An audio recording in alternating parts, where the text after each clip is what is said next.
In this programme, I'm going to learn how to ride. In fact, better than that, we are going to learn how to dance together, aren't we? Now, before you think I've gone completely mad, let me tell you that dancing on horseback, horse ballet, or manège as it was called, was once the noblest of pursuits. In the 17th century, it was practiced by noblemen, courtiers, and kings to show off their status and majesty. So I'm going to be taught this forgotten art by its modern masters. Travel abroad to watch spectacular shows, explore its military origins, and discover its surprising legacy. Because I believe that an equestrian extravaganza like this one can help explain why, throughout history, kings and queens and horses have gone together. My kingdom for a horse, as Richard III said. Even today, Her Majesty the Queen is in the saddle in her 80s, and princes play polo, and princesses perform the art of dressage at Olympic levels. It seems that the kingdom and the horse will never be parted.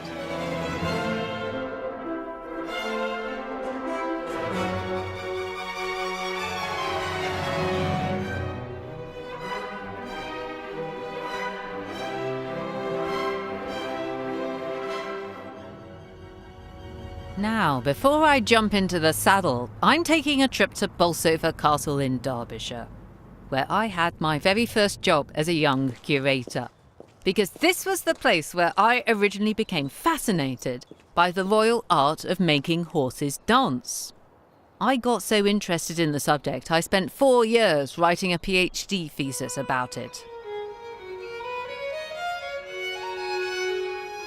Bolsover, this picturesque little fairy tale castle, was built in the first half of the 17th century, every bit of it reflecting the ambitions and passions of its owner, William Cavendish. Cavendish had a pretty successful career as a social climber. He started out as a simple sir, and then he went right up through the ranks of the aristocracy and he ended up as a duke. But in many ways, he was a regrettable person. He was a womanizer, he was a spendthrift, and he was something of a snob.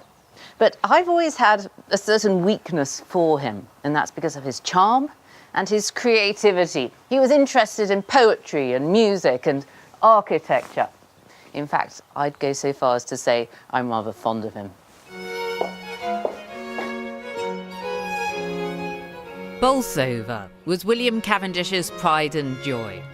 Even his chosen title as Duke of Newcastle was a play on his delight in this, his new castle. And it was here that he courted and won favour with the King Charles I, creating this spectacular range of buildings for a single royal visit. And he spent a lot of time here, practising a rather unusual horsey hobby. Of all the buildings at Bolsover Castle, I think that this is the most intriguing. This is the riding house, which Cavendish built for his very weird hobby, teaching horses how to dance. This building isn't just a stable, it's a theatre.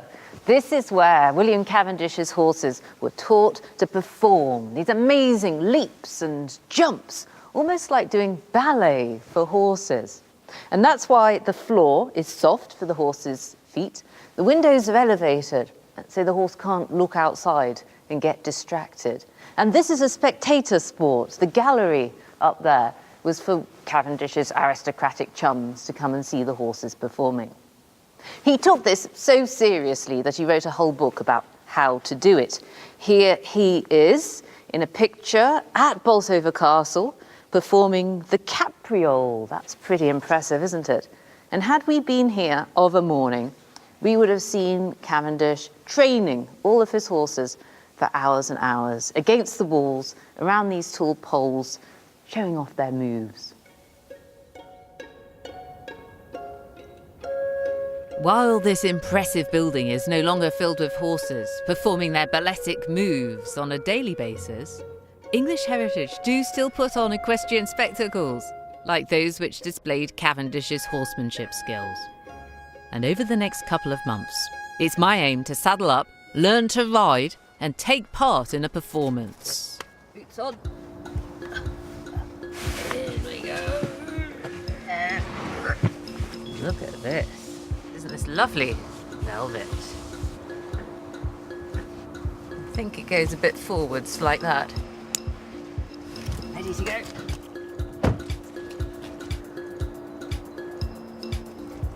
First day at school.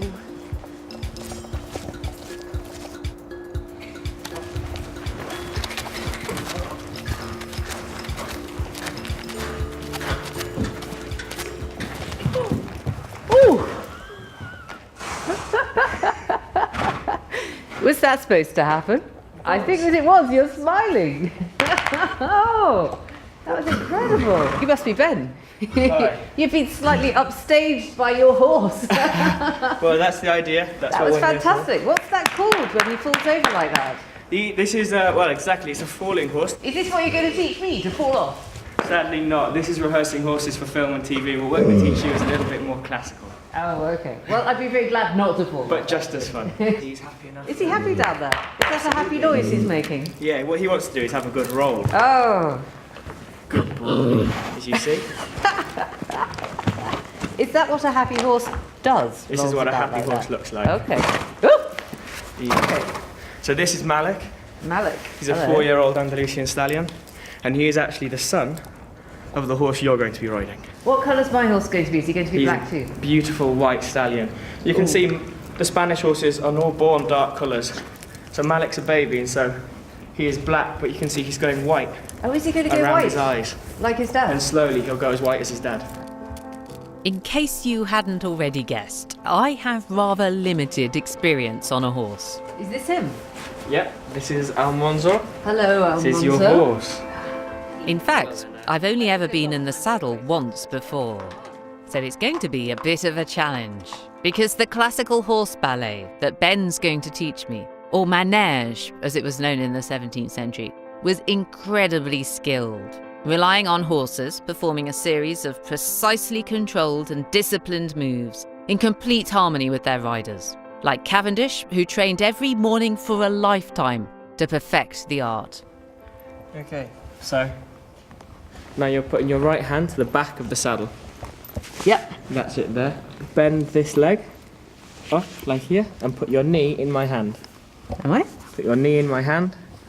See, I'm going to hold you here, hold you there, and we're going to go 1, 2, 3, and I'm going to lift you as you jump. No way! 1, 2, 3. Oh, okay. Perfect. Wonderful. Look how high I am.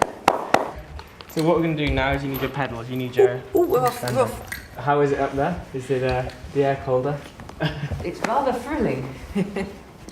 Brilliant. So let's push your balls of your toes into there and you're pushing the heel down. Am I supposed to be gripping with my knees? No, relax. So that's a command, you see. Is that why he's doing that? I didn't mean it, Alonso. Sorry. Stop. So next we're sorting your reins out. In there. Elbows in. Elbows in.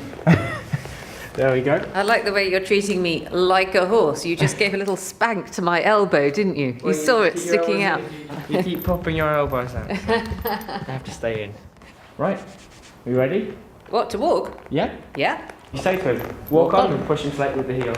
Walk on, please. That's it. So squeeze means squeeze. And then slap the left. Now left hand down. Left, please, Almanzo. Turning with your right hand. Right. Whoa, that was good. Okay, so push him on.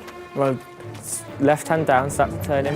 Right, please. Turning right, remember to turn with your shoulders. Push forward. Yeah, so push, push, push. Little squeeze on the heel and give him a kick. Turn your right hand down, right hand down. You're not on a motorbike, you're not dropping down in. Wow, we are as one.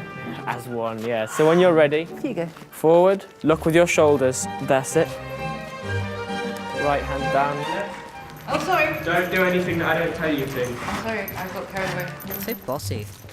I can see it's going to take some time just to learn how to stay on a horse, let alone get it to dance. Which, of course, is why manège was once considered such an aristocratic pursuit. It not only needed leisure time to practice, it also required money. Cavendish had to construct a wonderful riding house and purchase the specialised athletic horses with the strength to perform these amazing moves. His favourite grey steed, Le Superbe, was so called because of his superbly enormous price. And because he was a Spanish stallion, he also had to be shipped from the continent. And just like elite sports today, Manège came with its own expensive kit, some of which survives at the Harley Gallery in Nottinghamshire. So, Ben, this is said to be the actual Manège saddle of William Cavendish. That's amazing, isn't it? His bottom sat just here. And exactly, you can see where the suede that covers the saddle, when worn away or when ridden in, it happens in modern saddles as well. You see it turns to leather, turns shiny. And what we can see from this is how, you see there's much more around here, around the back of the saddle. Is that because he was rearing up and doing Manège? Exactly. All these Manège moves are pushing you further back. And as well, because we have this very forward leg sticking out in front of the rider position. So this saddle is small, so you can sit back in it, but you still be on well the strong forward part on of the horse's back. Oh, Exactly. okay. It's almost like the seat in a racing car then, that's forcing the driver to sit down and back and low and to be in a sort of fast position. Absolutely, that's exactly how this saddle is created. It looks to me like that's freakishly small, like you'd never get your leg through there. Is that right? Yeah, I think that Cavendish designed this saddle for that very purpose. So it's so that thin space is clamping the leg, it's holding the thigh to keep you positioned, sitting up and sitting back with the leg forward, which is very much the style of the day. What Cavendish has done here, he's created the saddle that doesn't allow you to ride in a bad position. It's a prison saddle. It's a corrective. It's a saddle that will help you teach yourself and also give the horse the best possible ride. I think I need one of these. I'm not saying anything. Owning a stable full of dancing horses, with their customised saddles and gear, reveals how passionate Cavendish was about this art. But his obsession wasn't just a personal whim. Manège was an activity that was absolutely expected of a 17th century nobleman. And this began at the very top. Charles I was equally dedicated to the art. He even placed his son, the future Charles II, in Cavendish's tutelage so that he could learn from an expert. To find out why they all invested so much in this peculiar activity, I'm meeting Cavendish expert Elspeth Graham. Elspeth, this whole business of Manège is bonkers, isn't it? I mean, I don't believe he had a horse with wings, okay, he's making that up, but this is a real movement, he could do this. Not only are these real movements from the Manège, which are very precisely shown, he's in the position giving what are called the aids to make the horse do that which is a real Manège movement called the capriole, because it looks like a goat jumping. And they could really do this as well? And they could really do that. Though normally you would have a rider or someone on the ground controlling them. Oh, yes. wow. So it does have some roots in reality, this image. It is. The thing about these is they're absolutely real and they're very precise. The position that he's sitting in, or almost standing actually, is exactly the position he would have used to create that movement. Why did Cavendish practice this art? He was passionate about horses, but it's also a very important skill for anybody at his level in society. It's the thing that really made you a leader. A leader, it's a stronger, it's as important as that in society. Absolutely. In fact, our modern word management comes from the skills of the Manège. From the Manège. Oh my goodness. From so the Italian yeah. maneggiare. How can it be that prancing about on a horse wearing a silly hat represents management skills? What's the connection? Well, first of all, it is very skilled. I mean, to do something like this takes years and years of training and studying and practice. You also have to be in total harmony with the horse. Just as a leader has to be completely focused on what they're doing and in harmony with the people he's leading. I think I can see why the ability to perform manège moves with skill and ease was an excellent way for a 17th century courtier to display his self-control and confidence. Two qualities that I hope Ben will be able to teach me as my own lessons progress towards my performance. Whee! Up like a pro, almost. Good.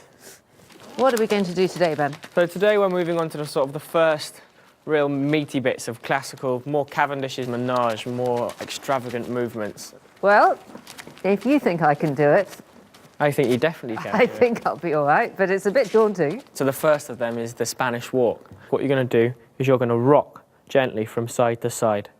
And contrary to popular belief, most people, when you watch, they think it's as the foot hits, the horse strikes out. Yeah. Actually, for example, as the right leg comes in and the left leg comes out, the horse's left leg will come out. Because what you're doing is pushing the pressure to push him up and out. Do you understand? So as this leg pushes in and this leg lifts out, this leg We'll jump up. will come out. And it's also the first in the building blocks of our other more extravagant, more balletic moves as well. So we're going to see a little bit of ballet from you, Almonzo, today. Yeah, absolutely. He's a dancing pony. Walk on, just kick him. Walk on. That's it, good. Now I'm going to Spanish walk back with you this way. So left hand down. Left hand, please. Easy with your hands, keep them in. Walk on.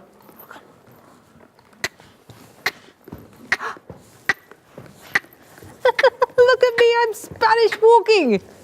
Good, now right hand down. Oh. Push him forward. Concentrate on your riding. Don't get distracted by what you're doing. That's Showing it. off there. Now push him on. Now I want you to ride back to the top and we'll start again. Back.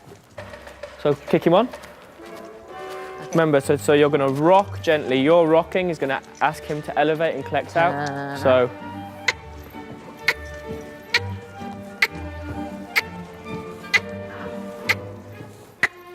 Good, and turn right. Oh, fantastic. So I then felt then like you're gonna he was rock. mirroring me with my big legs. Woo. Get up, come on. Good, turn him round. Go. Even if you're here we deeply go. impressed with my new riding skills, you might still be asking yourself whether all this was worth the effort to show off your power and status.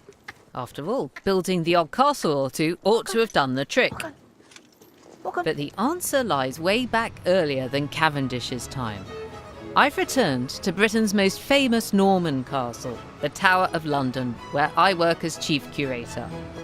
It's no coincidence that the tower's mastermind, William I, conquered the country with 1,000 cavalrymen. His opponent, Harold, had fought on foot. And as for Richard III, we all know what happened to his kingdom when he lost his horse. In fact, throughout the medieval period, good horsemanship was so crucial to success on the battlefield that it became equally important in the pomp and ceremony of majesty in times of peace.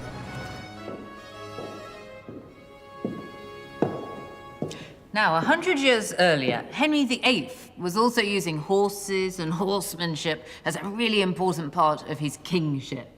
This really fabulous suit of armour wasn't made for the battlefield, it was made for sport, for jousting. You can tell it comes from early on in Henry's reign because he's still married to wife number 1, Catherine of Aragon, hence the H's and the K's that decorate it.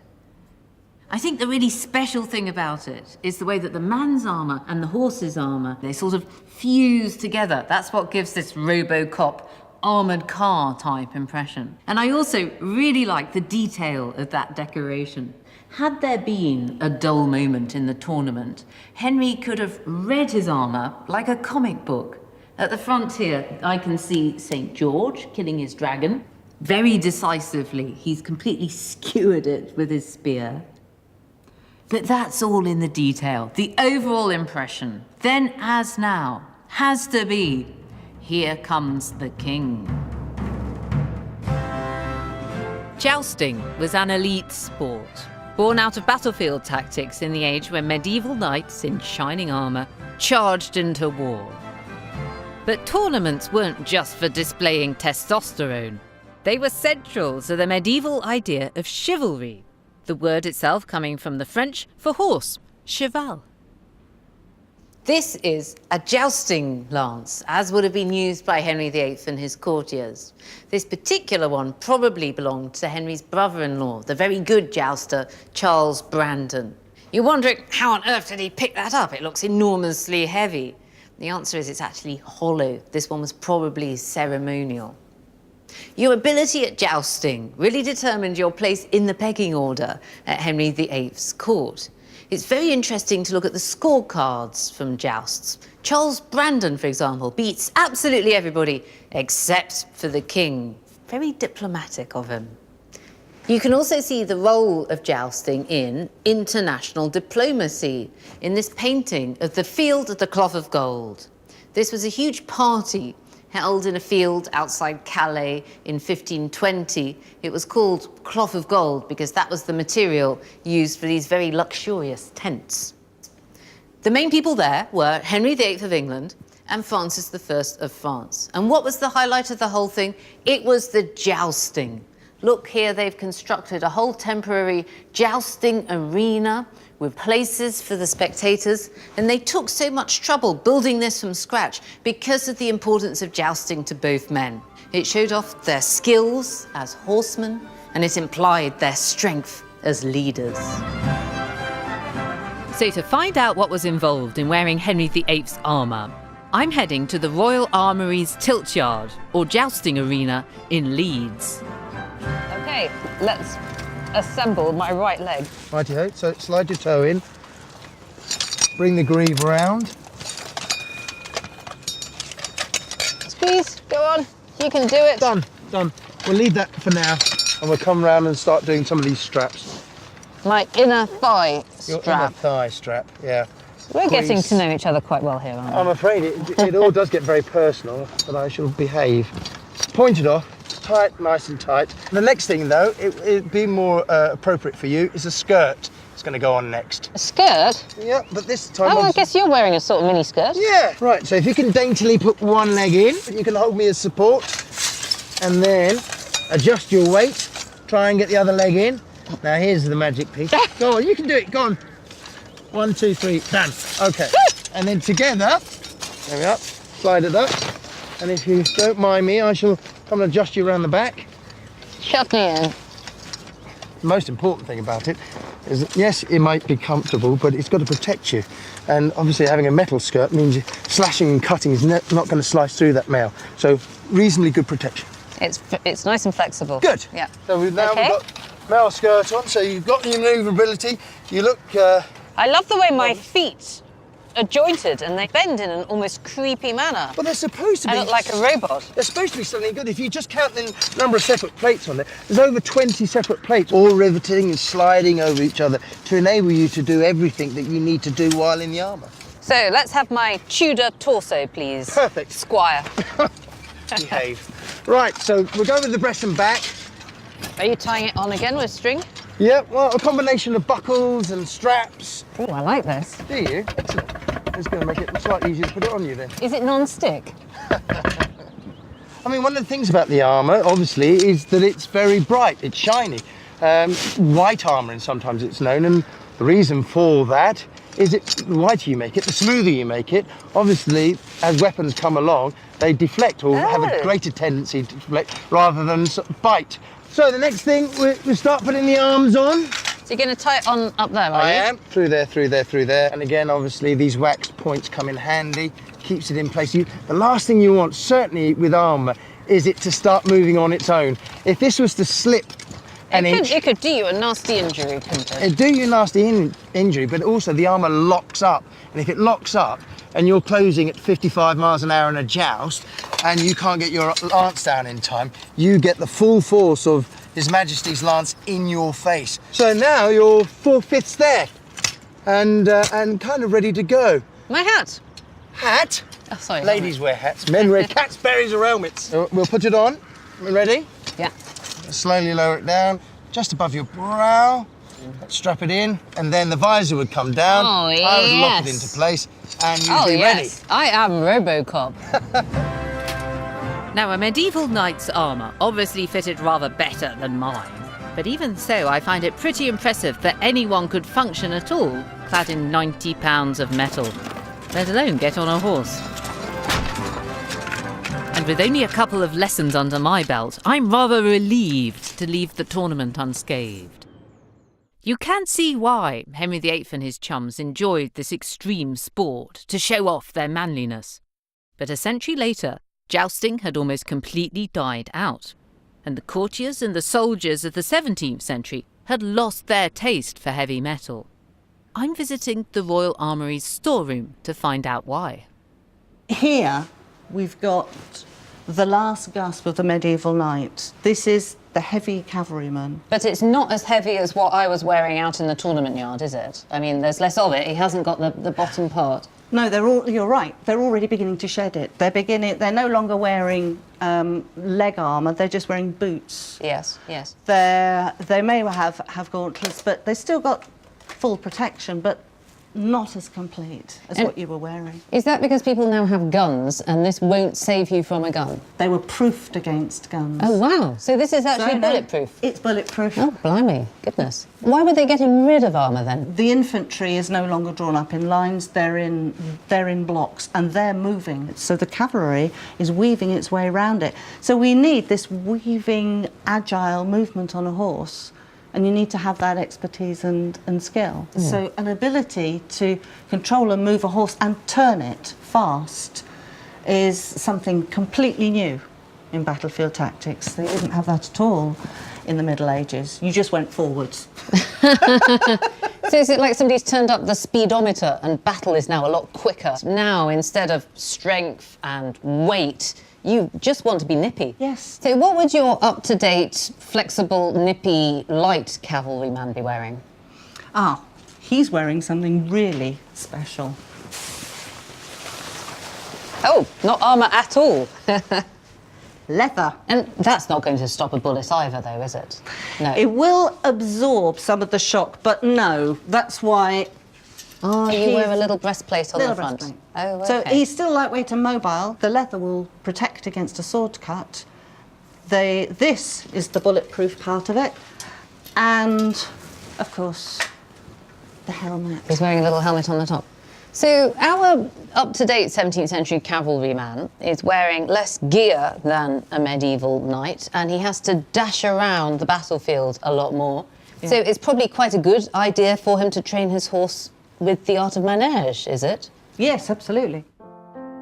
Although jousting might appear more manly, the art of manège was better preparation for the style of fighting on the 17th century battlefield.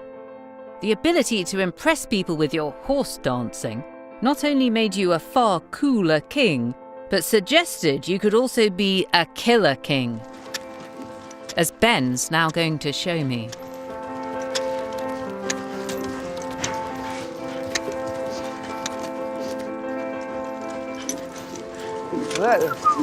Was that the piaffe that you were doing there? The passage. Passage. Piaffe is stationary, passage is moving forward.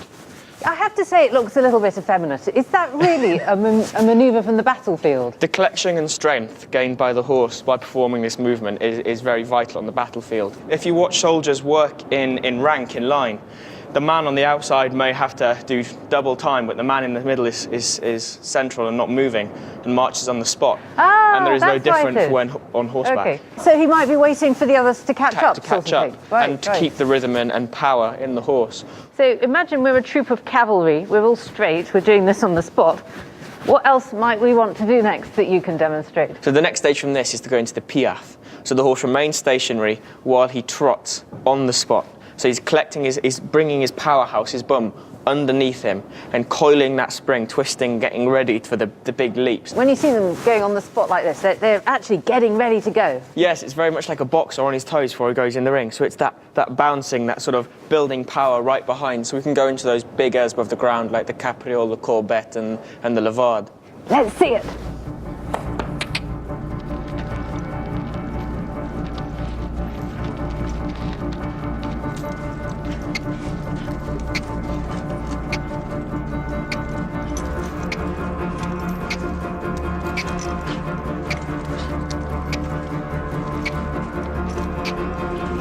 Yeah.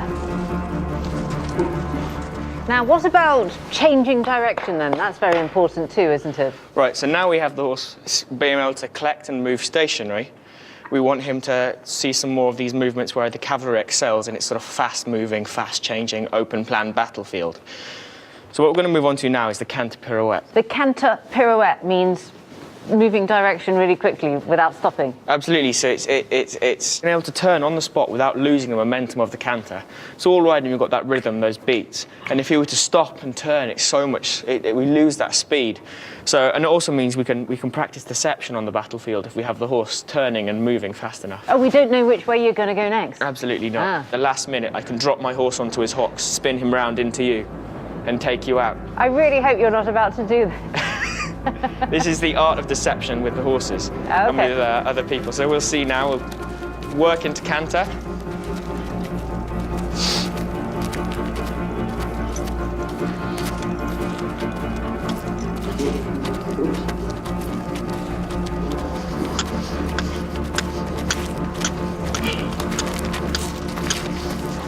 Whoa! That was pretty good. So that spinning around that you were doing then, that's called the pirouette. The cantering pirouette. Wow. So what we have there is the horses coming in. You see, we can go to wherever we want and then swift in that movement, literally on the spot. So what's next? Is it the big leaps, the airs above the ground? Absolutely, the capriole, the capriole. and the passade, so the horse leaping clean off the ground and striking out with the hind legs. We're going to change horses, and we're going to bring out a big black battle stallion for that. A good kicker. A good kicker, yeah. The best kicker in the stable. Yeah.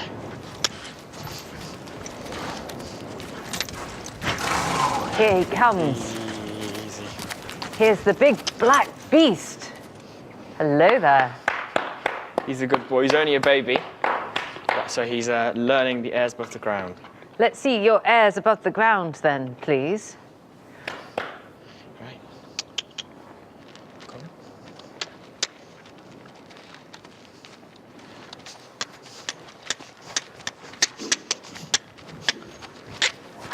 on. Wow!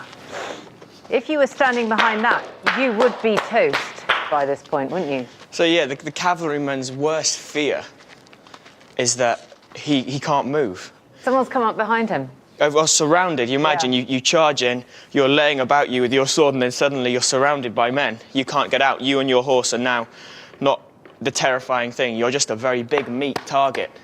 And so here, that's where we see he comes collect, and then we're up. Kicking. And out. And as soon as you land, you would ride like hell for leather. A kick in the face from you, and you would be dead. And they'd have studs in the horse's hooves as well, like footballers. So it's a nasty way to go.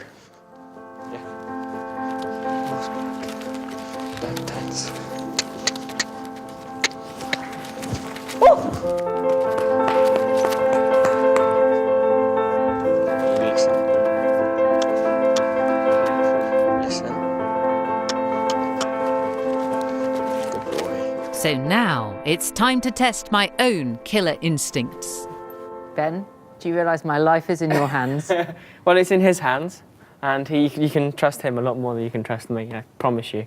So basically what this is going to do, getting the horse to rear while you're on it's going to do is get you used to that motion of the horse lifting himself with his hind legs and bring those front legs off the floor. Okay, let's have rearing for beginners. Come back.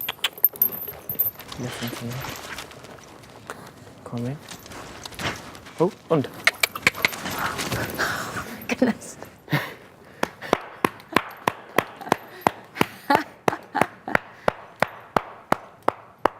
That really makes you think that he's a force of nature.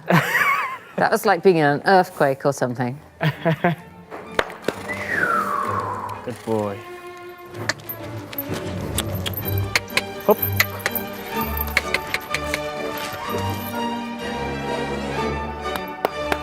Fantastic! Well done, Alonso. I'm slightly shaking now.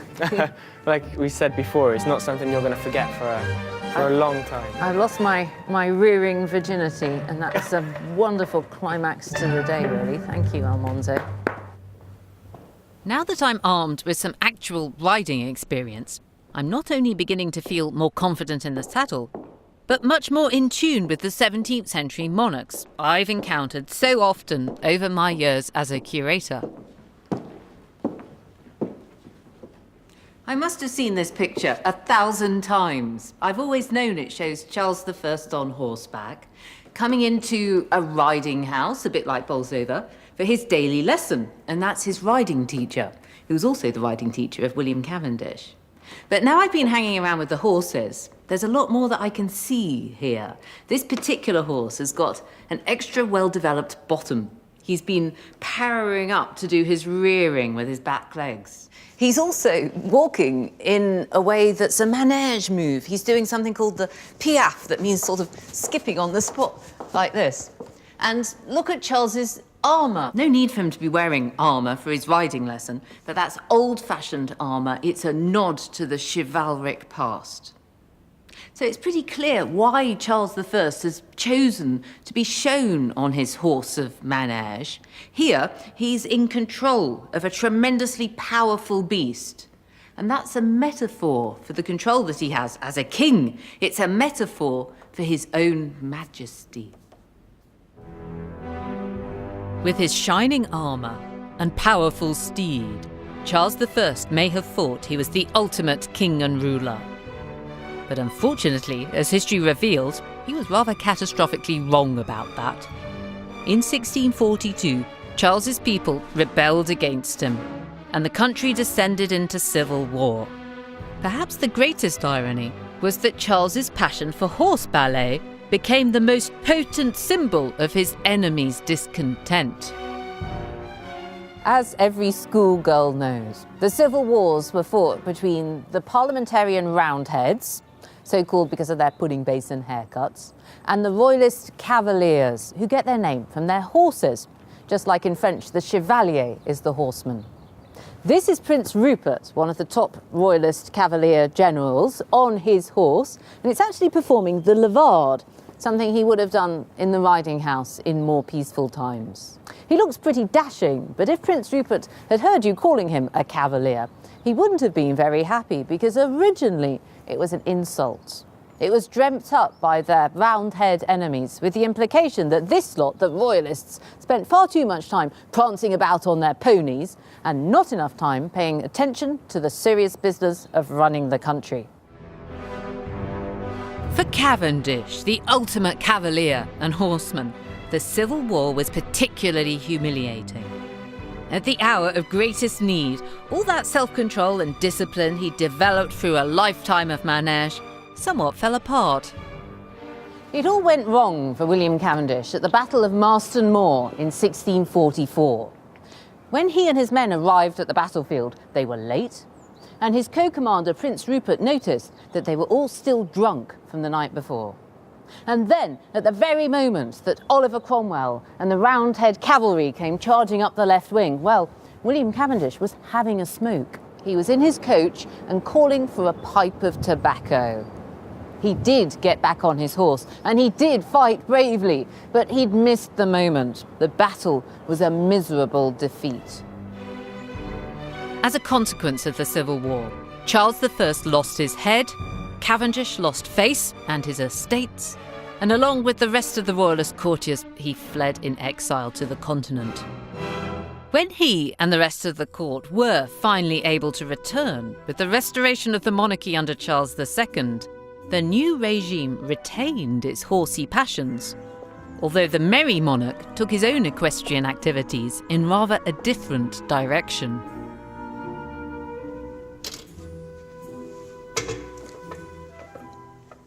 Now, this is said to be Charles II's whip. It is of the right period, and it's got on it a coat of arms belonging to Barbara Villiers, his favourite mistress, and the story goes that she gave it to him as a present. Who knows what for? But Charles II did love horses. He wouldn't have been using his whip, though, for the art of manège, like his father. He wasn't interested in that. Charles II would have been using his whip to make horses go as fast as possible. Instead of pouring his efforts into manège, which by now had negative, self-indulgent connotations, Charles II focused his attention on horse racing, creating a mini racing metropolis here at Newmarket, where he transported his entire court, mistresses and all, twice a year. To find out why Charles II favoured the gallop, I'm visiting the National Horse Racing Museum. So what's this gallery here then? This is Gallery 1. It was quite interesting. When this was the subscription rooms, it was the only room women were allowed in the whole is that park. right? Yes. So they couldn't And what are we go looking at? We're looking at this one. We're looking at what's really a scene in 1709 by James Ross, and shows very clearly what a race meeting would have appeared like at the end of the 17th and early 18th century. So you've got to forget the idea of a modern racecourse with grandstands and the public all in a sort of pre-built structure. How did they see what was going on? Well, either on horseback themselves, and they would have followed the race on horseback, or in their carriages. So in a sense, a race meeting at this time would have looked like almost a rabble of people in the countryside, very different from what you might think of as a modern race meeting. There does seem to be some drinking and carousing going on in the tents. Absolutely, and it certainly was a kind of excuse for people to have a good time, but it wasn't as frivolous as sometimes you can think. There's a real seriousness of purpose that sits behind it, which is the selective breeding of cavalry horses. So these are, in a sense, still a thick-set cavalry horse, not quite the thoroughbred that you get developing through the 18th and 19th centuries. So are these horses heavier, Yes. fatter, chunkier? Much heavier, much chunkier. Remember, they've originated from having to carry a knight on horseback in full armour. In the 1660s, Charles II comes up to Newmarket to re-establish it as a base for racing. He founds in 1665 the Newmarket Town Plate. That's a race for a prize of 100 guineas presented by the king. A huge amount of money at the time to give a real impetus to the development of good horse stock. And just to give you an idea, this is a 4-mile marker here of an original 8-mile course. So that's only half. That's only half of one race, yes. and that's 4 miles. Yes. Is that quite a lot longer than races today? Much. I mean, the longest race we have in this country is the Grand National, which is just over 4 miles, and that's in one go, whereas these were multiple heat races. So if that was over 4 miles, that would have galloped 16 miles in one day. These are real stamina animals. I'd always assumed that when Charles II was at Newmarket, he was messing around being the merry monarch, but actually you're saying that he was trying to revive the English cavalry. Absolutely. There's a real seriousness of purpose, because it's very easy for us to imagine that it was inevitable that Charles II would keep his throne, but he felt that he had to defend it at any point. So what he's trying to do is replace the vast amount of cavalry stock that's been lost during the English civil wars, and really create the kit with which he can go to war and defend his throne if he needs to. So this is a kind of boot camp for the army, really. Completely, yes, no, absolutely. What fascinates me about Charles's passion for horse racing is that his motives had a lot in common with jousting and the manège. Although each equestrian activity had very different horsemanship skills attached, all three were about spectacle and shared the same intent, training in the art of war. In the case of the Merry Monarch, his dedication to racing certainly paid off. He died in 1685 of natural causes after a long and relatively peaceful reign.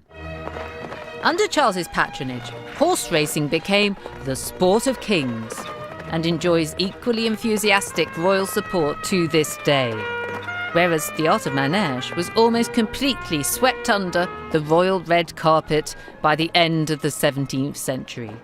For an old-school royalist like Cavendish, it was a bitter loss.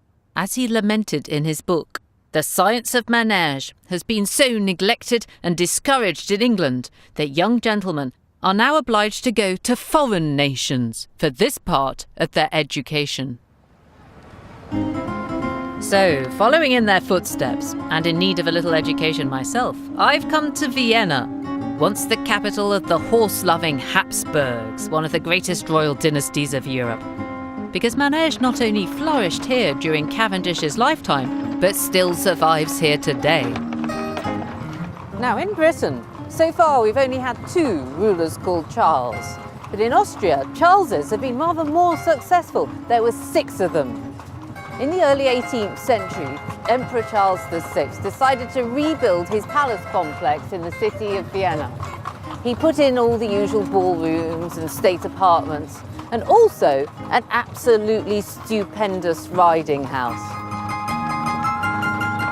To this day, Charles's palatial riding house is home to the Spanish Riding School, one of the few surviving institutions dedicated to the art of classical manège. Danke. The spectacular riding house itself was completed in 1735, although the school was founded in the late 16th century, around the time that Cavendish and our Charles I were born.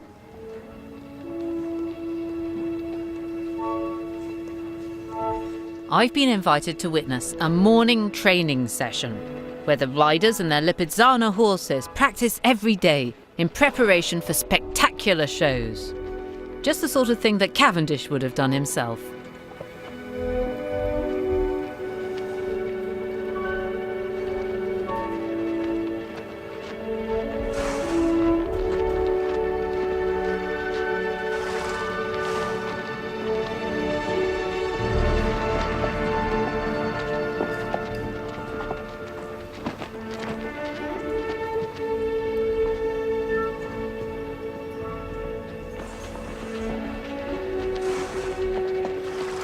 This is like being at the theatre, isn't it? We're watching a wonderful show behind us. It is, it is. And every day hundreds of people come in to see the show, just like the theatre.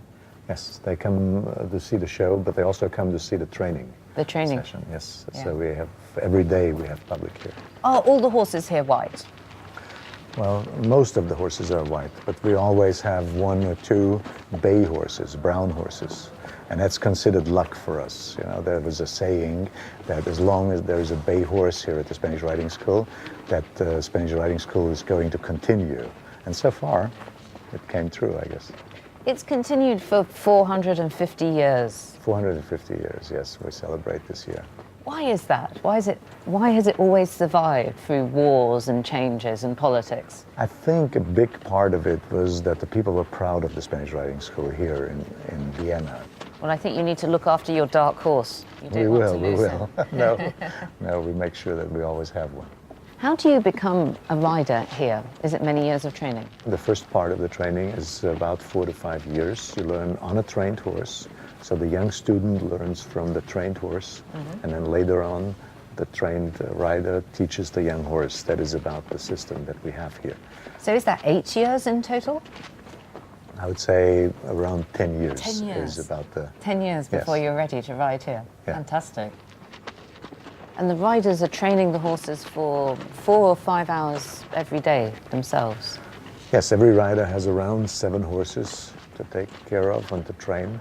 It's That's a quite an huge exercise. amount of discipline, isn't it? Every day, six days a week, riding for 4 hours a day on 7 horses. I would say even more than that. really. More than that. Yeah, 5.5 hours. 5.5 hours a day for 6 days a week for 10 years.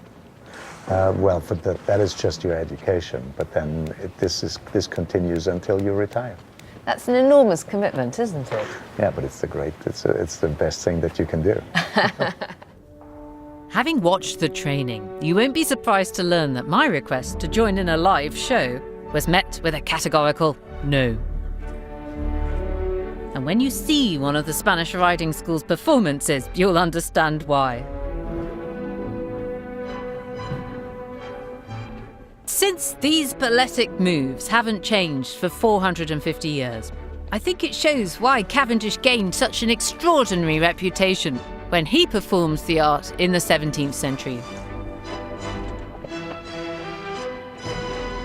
This theatre of classical horsemanship has spurred me on for my next lesson towards my own public performance.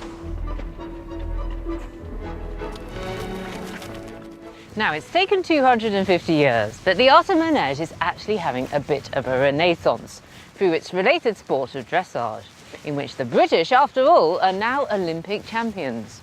William Cavendish would be pleased to know that finally manège is coming home.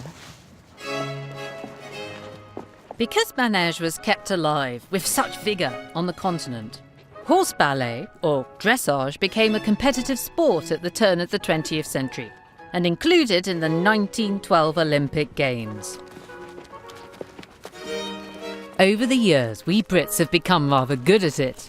Our former national dressage champion, Joyce Fern, has agreed to give me a quick lesson.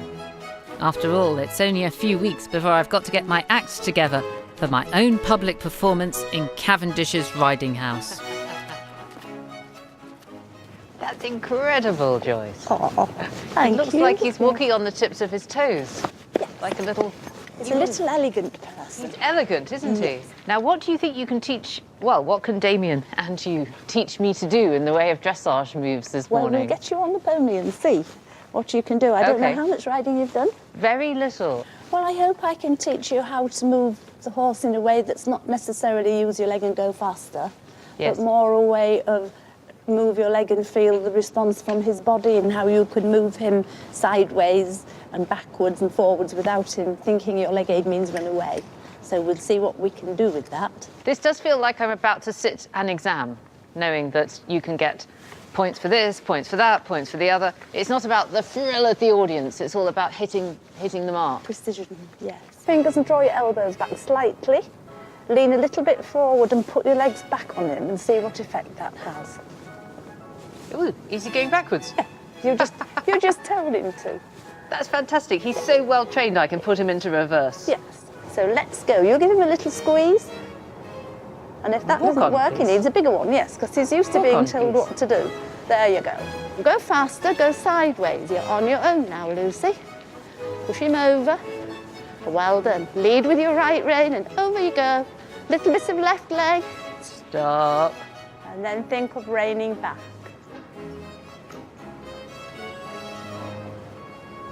Backwards. All right.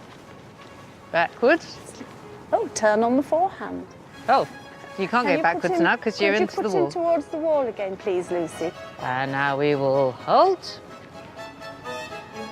And I will shorten the reins. And I will go back, back, back, back.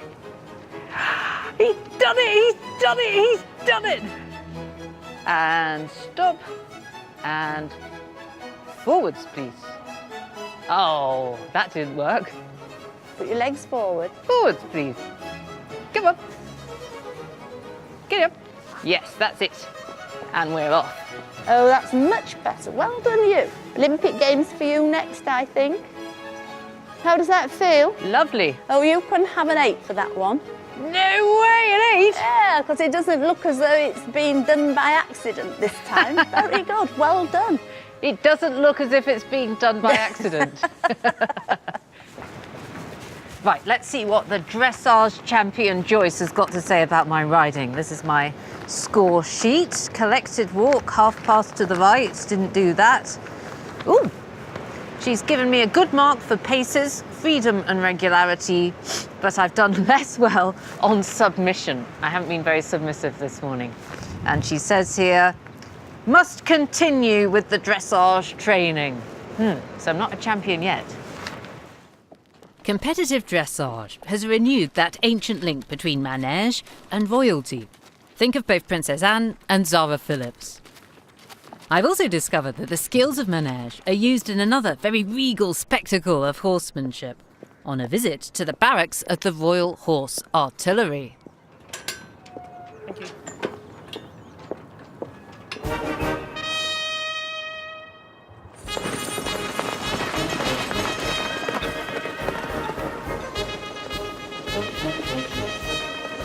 This is fantastic when they come like that. Yeah, the split, not without its perils, I know. The King's Troop was set up in 1946 to commemorate the tactics used by the Royal Artillery in the battlefield. Their ceremonial displays at royal and state functions, such as the Queen's birthday, keep alive the skills used by the artillery before mechanisation, when they charged into position and fired their guns before repositioning their horses for the next attack. And what's fascinating is that the original training of the Royal Horse Artillery can be traced directly back to manège and the Spanish riding school. So is this an actual gun from the First World War? It is, yeah. All of our guns were built just before the First World War, and most likely all of them saw action in the First World War. And were they pulled into position by horses? Yes, yeah, these, the quick-fire 13-pound gun was a horse artillery gun, so yes, pulled in by horses. I'm quite intrigued by the links between this modern, very technical art of horsemanship and the art of manège. When horse artillery was first brought into the British Army, the Duke of Richmond got in a chap called Captain Quist, who had the knowledge from the continent of horse artillery and was able to teach them. So this is Captain Quist. He actually trained at the Spanish riding school in Vienna before he came over to us. Well, I recognise these pillars that are used in the art of manège, and that's essentially what he's doing. Yes. What could he offer as an expert in manège to the British Army? The artillery was slow before he came in, and that was because most of the gunners who actually manned the guns and fired them walked next to the artillery rather than riding. The skills he was able to bring and the connection with the horse that he was able to teach the soldiers meant that they could ride alongside the guns, and they'd be a lot faster and a lot more manoeuvrable on the battlefield. So you're saying that the skills of the manège, which is not so much about going fast, but it's about changing direction very quickly, isn't it? That would have been useful in pulling these big shiny guns around. Yes, turning on a battlefield is very important. If you go in a straight line very fast in the wrong direction, you're not going to be of any help to anyone. So yes, it's being able to put yourself in the right position, and that involves using manoeuvrability and turning.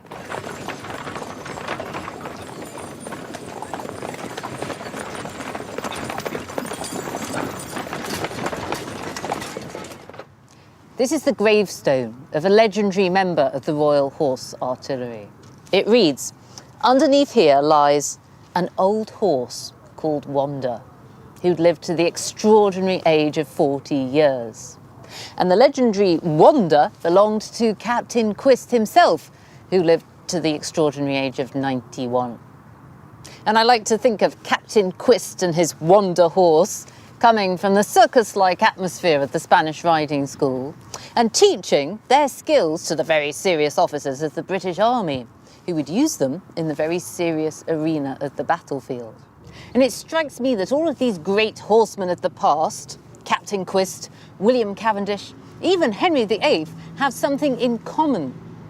Their control of the horse gives them control of themselves, which leads to control over other people. And in the case of a king or queen, that stands for control of a nation.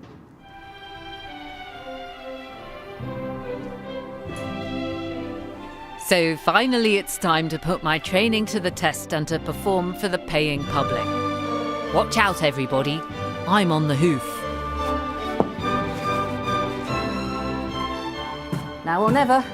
Look, he's pawing the ground. He's ready to go. I think he's readier than I am.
So, how did I do, Ben? It was good. What's the verdict? Well done.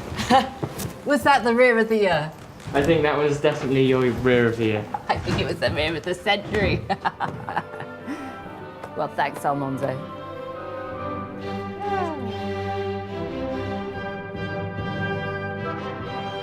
Still to come here on BBC4, the medals have arrived and village life is on the move as Neil Oliver's History of Our Most Distant Past comes to a close.